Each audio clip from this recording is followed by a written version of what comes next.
नमस्कार. आजच्या व्हिडिओमध्ये मी तुम्हाला आषाढी एकादशीची कथा सांगणार आहे. पण त्याआधी तुम्ही चॅनलवरती नवीन असाल तर चॅनलला लाईक करा आणि सबस्क्राईब देखील करा. कमेंटमध्ये श्री स्वामी समर्थ किंवा ओम विठ्ठलाय नमः किंवा श्री विठ्ठल जय हरी विठ्ठल लिहायला विसरू नका. युधिष्ठिराने विचारले, केशवा, आषाढ शुक्ल पक्षातील एकादशीचे नाव काय? त्या दिवशी कोणत्या देवाची पूजा करावी व त्या व्रताचा विधी कसा आहे ते मला सांग.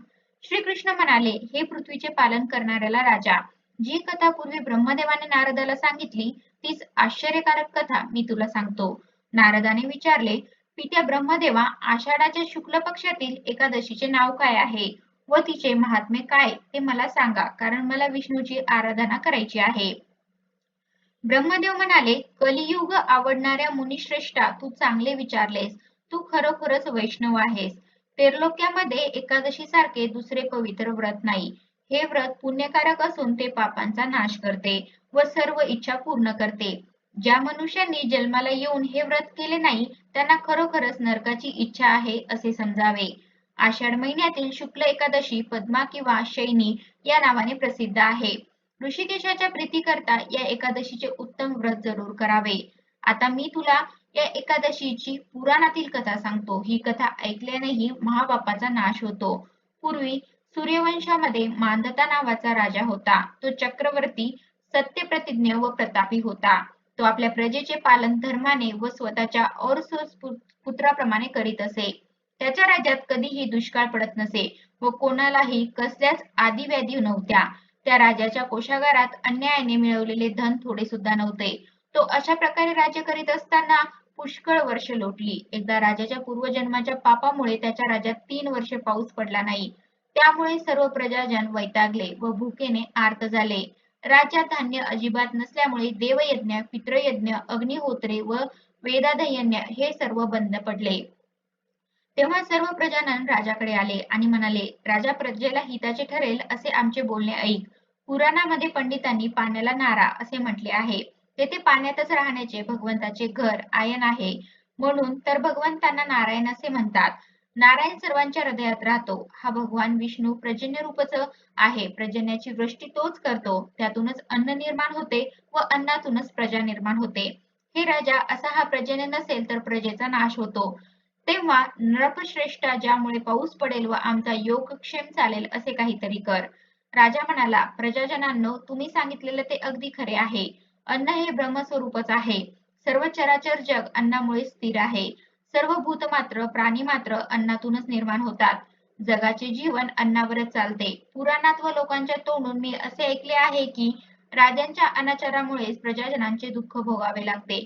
मी सूक्ष्म बुद्धीने विचार करीत आहे. मी काही पाप केल्याचे मला आढळले नाही, तरीही प्रजाजनांचे हित व्हावे म्हणून मी सर्व प्रयत्न करीन. राजाने असा विचार केला आणि विधात्याला नमस्कार करून व बरोबर मोठे सैन्य घेऊन तो गहन वनात गेला. तेथे तप करणाऱ्या श्रेष्ठ मुनीच्या आश्रमणांना त्याने भेटी दिल्या. त्यावेळी त्याला ब्रह्मदेवाचा मानसपुत्र असलेला अंगिरा ऋषी दिसला. त्याच्या तेजाने 10 दिशा उजळल्या होत्या. तो जणू दुसरा ब्रह्मदेवच आहे काय असे वाटत होते. त्या ऋषीला पाहून मांधाता राजाला आनंद झाला व तो रथातून उतरून त्याच्या पुढे हात जोडून एखाद्या सेवकाप्रमाणे उभा राहिला. त्या ऋषीने राजाला आशीर्वाद देऊन त्याचे अभिनंदन केले व राज्यातील राजा, प्रधान, मित्र, भांडारदेश, किल्ले व सेना या राजाच्या 7 अंगाविषयी कुशल विचारले. राजाने स्वतःचे कुशल निवेदन करून ऋषीचे कुशल विचारले. नंतर ऋषीने राजाला इकडे वनात येण्याचे कारण विचारले.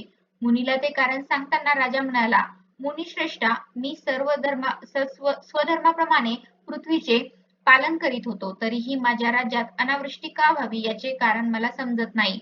माझा संशय नाहीसा व्हावा म्हणून मी आपया पायांपाशी आलो आहे. तरी प्रजाजनांचा योगक्षेम चालेल व त्यांचे समाधान होईल असा उपाय सुचवावा. अंगिरा ऋषी म्हणाले, राजा, हे कृतयोग सर्व युगात उत्तम आहे असे म्हणतात. या युगात ब्राह्मण धर्म प्रधान आहे आणि धर्माचे 4 चरण संपूर्ण आहेत. या युगात तप करण्याचा धर्म फक्त ब्राह्मणांचा आहे. असे असता राजा तुझ्या राज्यात एक शूद्र तप करीत आहे. करू नये असे काम त्याने केल्यामुळे तुझ्या राज्यात मेघ वर्षत नाही. तू त्या शूद्राचा वध करण्याचा प्रयत्न कर, म्हणजे दोष दूर होईल. राजा म्हणाला, तपश्चर्या करणाऱ्या त्या शूद्राने माझा काहीच अपराध केलेला नाही.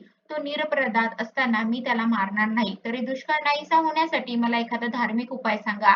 ऋषी म्हणाला, राजा, असे असेल तर तू आषाढ शुक्ल पक्षातील पद्मा नावाच्या एकादशीचे व्रत कर. या व्रताच्या प्रभावाने तुझ्या राज्यात निश्चितपणे उत्तम वृष्टी होईल. ही एकादशी सर्व सिद्धी देणारी आहे व सर्व उपद्रवांचा नाश करणारी आहे. राजा, तू आपल्या परिवारासह व प्रजाजनासह या एकादशीचे व्रत कर. मुनीचे हे म्हणणे ऐकून राजा घरी परतला. आषाढ महिना आल्यावर त्याने पद्मा म्हणजेच शयनी एकादशीचे व्रत केले. ब्राह्मण, वैश्य, शूद्र या चारही वर्णाच्या प्रजाजनांनीही हे व्रत केले. राजा त्या सर्वांनी असे व्रत करताच मेघांनी वर्षा सुरू केली. सर्व पृथ्वी जलाने भरून गेली व थोड्या दिवसातच शेते पिकांनी शोभू लागली. ऋषिकेशाच्या प्रसादाने सर्व लोकांना सौख्य लाभले. याकरिता पद्मा एकादशीचे हे उत्तम व्रत अवश्य करावे.